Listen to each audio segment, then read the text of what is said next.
ഷവോമിയുടെ Xiaomi 14 series launch ചെയ്യാൻ പോകുന്നുണ്ട്. Xiaomi 14 സീരീസിൻ്റെ launch date ഇപ്പം ഒഫീഷ്യലായിട്ട് തന്നെ കൺഫേം ആയിട്ടുണ്ട്. പിന്നെ ഷവോമി 14 സീരീസിൽ രണ്ട് ഫോണുകൾ വരുന്നതായിരിക്കും, ഷവോമി 14ഉം അതുപോലെ തന്നെ ഷവോമി 14 പ്രോയും. ഈ ഫോണുകളുടെ ഫീച്ചേഴ്സിനെ പറ്റിയിട്ടുള്ള പല കാര്യങ്ങളും ഇപ്പം അറിയാനും കഴിഞ്ഞിട്ടുണ്ട്.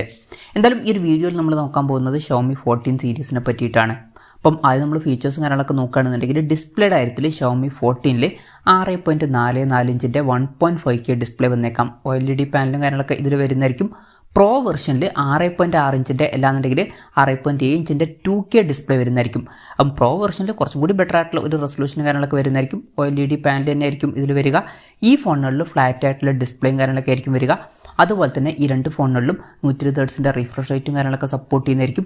ഡോൾബി വിഷൻ്റെ സപ്പോർട്ടും HDR10+ൻ്റെ സപ്പോർട്ടും കാര്യങ്ങളൊക്കെ വരുന്നതായിരിക്കും. ഇതിൽ ഷവോമി 14ൻ്റെ പീക്ക് ബ്രൈറ്റ്നസ് വരിക 2800 നിറ്റ്സ് ആയിരിക്കും. ഷവോമി 14 പ്രോയുടെ പീക്ക് ബ്രൈറ്റ്നസ് വരിക 3000 നിറ്റ്സ് ആയിരിക്കും. വളരെ കൂടിയ ഒരു പീക്ക് ബ്രൈറ്റ്നസും കാര്യങ്ങളൊക്കെ വരുന്നതായിരിക്കും. പിന്നെ പ്രോ വെർഷൻ്റെ ഫ്രണ്ടിൽ ഗൊറില്ല ഗ്ലാസ് വിക്ടസ് 2ൻ്റെ പ്രൊട്ടക്ഷനും കാര്യങ്ങളൊക്കെ വരുന്നതായിരിക്കും. അതുപോലെ തന്നെ വളരെ ചെറിയ ബെസൽസ് ആയിരിക്കും വരിക. 1 mm തായിരിക്കും ബെസൽസിൻ്റെ സൈസും കാര്യങ്ങളൊക്കെ വരിക. പിന്നെ ഈ ഫോണുകളിൽ 2160 Hz PWM ഡിമ്മിങ് എന്നുള്ള ഫീച്ചറും സപ്പോർട്ട് ചെയ്തേക്കാം. അപ്പം ഈ ഫോണുകളിൽ വളരെ മികച്ച ഡിസ്പ്ലേ ഫീച്ചേഴ്സും കാര്യങ്ങളൊക്കെ വരുന്നതായിരിക്കും. ഈ ഫോണുകളിൽ in display finger print sensor വരുന്നതായിരിക്കും. IP68 റേറ്റിംഗ് സപ്പോർട്ട് ചെയ്തേക്കാം.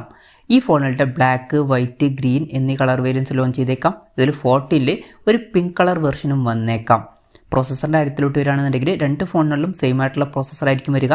രണ്ട് ഫോണുകളിലും സ്നാപ്ഡ്രാഗൺ 8 Gen 3 എന്ന പ്രോസസ്സർ വന്നേക്കാം. ഈ ഒരു പ്രോസസ്സർ സ്നാപ്ഡ്രാഗൺ ഇതുവരെ അനൗൺസ് ചെയ്തിട്ടില്ല. സ്നാപ്ഡ്രാഗൻ്റെ ഇനി വരാൻ പോകുന്ന ഫ്ലാഗ്ഷിപ്പ് പ്രോസസ്സറാണ് സ്നാപ്ഡ്രാഗൺ 8 Gen 3 എന്ന പ്രോസസ്സർ. മിക്കവാറും ഈ ഒരു ഫോണിൻ്റെ ലോഞ്ച് ഡേറ്റിൽ തന്നെയായിരിക്കും ഈ ഒരു സ്നാപ്ഡ്രാഗൺ 8 Gen 3 എന്ന പ്രോസസ്സറും അനൗൺസ് ചെയ്യുക. അപ്പം ഇതിൽ ഫ്ലാഗ്ഷിപ്പ് പ്രോസസ്സർ വരുന്നതായിരിക്കും. 5G സപ്പോർട്ട് കാര്യങ്ങളൊക്കെ വരുന്നതായിരിക്കും.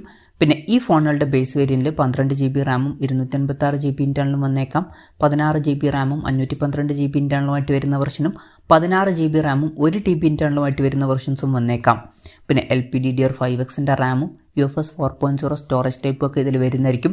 മെമ്മറി കാർഡ് സ്ലോട്ട് ഈ ഫോണിൽ വരാൻ ചാൻസ് ഇല്ല. അതുപോലെ തന്നെ 3.5 mm ഓഡിയോ ജാക്കും ഈ ഫോണിൽ വരാൻ സാധ്യതയില്ല. സ്റ്റീരിയോ സ്പീക്കേഴ്സും കാര്യങ്ങളൊക്കെ ഈ ഫോണിൽ വരുന്നതായിരിക്കും. ഡോൾബി അറ്റ്മോസിൻ്റെ സൗണ്ട് സപ്പോർട്ട് ചെയ്യുന്നതായിരിക്കും. പിന്നെ ഫോൺ വെട്ടം നീറ്റാതിരിക്കാൻ വേണ്ടിയിട്ട് VC ലിക്വിഡ് കൂളിംഗ് പോലുള്ള ഫീച്ചേഴ്സൊക്കെ ഈ ഫോണുകളിൽ വന്നേക്കാം. പിന്നെ ആൻഡ്രോയിഡ് 14 ബേസ് ആയിട്ടുള്ള ഹൈപ്പർ OS സോഫ്റ്റ്വെയർ ആയിരിക്കും ഈ ഫോണിൽ വരിക. ഇപ്പം ഷവോമിയുടെ ഫോണുകളിലും അതുപോലെ തന്നെ റെഡ്മിയുടെ ഫോണുകളിലൊക്കെ ഇനി പുതിയൊരു സോഫ്റ്റ്വെയർ ആയിരിക്കും വരിക. അതാണ് ഈ ഒരു ഹൈപ്പർ OS സോഫ്റ്റ്വെയർ. ആ ഒരു സോഫ്റ്റ്വെയർ ആദ്യം ഈ ഫോണുകളിലായിരിക്കും വരിക. പിന്നെ ഇന്ത്യൻ വെർഷനിൽ ഈ ഒരു സോഫ്റ്റ്വെയർ വരുമോ എന്നുള്ള കാര്യം കൺഫേം ആയിട്ടില്ല. ചിലപ്പം ചൈനീസ് മാർക്കറ്റിൽ മാത്രമായിരിക്കും ഈ ഒരു സോഫ്റ്റ്വെയറും കാര്യങ്ങളൊക്കെ വരിക. പിന്നെ ക്യാമറയുടെ കാര്യത്തിലോട്ട് വരികയാണെന്നുണ്ടെങ്കിൽ രണ്ട് ഫോണുകളുടെയും പിന്നിൽ ട്രിപ്പിൾ ക്യാമറ സെറ്റപ്പ് വന്നേക്കാം. ഇതിൽ പ്രോ വെർഷനിൽ 50 മെഗാപിക്സലിൻ്റെ സോണി IMX 989ൻ്റെ മെയിൻ ക്യാമറ സെൻസർ വന്നേക്കാം. ഇത് 1 ഇഞ്ചിൻ്റെ സെൻസർ ആയിരിക്കും. അതുപോലെ തന്നെ വേരിയബിൾ അപ്പർച്ചർ പോലുള്ള ഫീച്ചേഴ്സും ഇതിൽ സപ്പോർട്ട് ചെയ്യുന്നതായിരിക്കും. പിന്നെ രണ്ടാമത് 50 മെഗാപിക്സലിൻ്റെ അൾട്രാ വൈഡ് ആംഗിൾ ലെൻസും മൂന്നാമത് 50 മെഗാപിക്സൽ ഒരു ടെലിഫോട്ടോ ലെൻസ് അല്ലാന്നുണ്ടെങ്കിൽ ഒരു പെരിസ്കോപ്പ് ലെൻസ് വന്നേക്കാം. 14ൻ്റെ കാര്യം പറയുകയാണെന്നുണ്ടെങ്കിൽ ഇതിലും 50 മെഗാപിക്സൽ മെയിൻ ക്യാമറ സെൻസർ ആയിരിക്കും വരിക. പക്ഷേ ഇത് ഒംനിവിഷൻ OV50Hൻ്റെ സെൻസർ ആയിരിക്കും. പിന്നെ ഈ ഒരു ഫോണിലും 50 megapixel ultra wide angle lens വരുന്നതായിരിക്കും. അതുപോലെ തന്നെ 50 മെഗാപിക്സലിൻ്റെ ഒരു ടെലിഫോട്ടോ ലെൻസും ഇതിൽ വന്നേക്കാം. ഇനി ബാറ്ററിയുടെ കാര്യം പറയുകയാണെന്നുണ്ടെങ്കിൽ ഷവോമി 14ൽ 4600 mAhൻ്റെ ബാറ്ററി ആയിരിക്കും വരിക.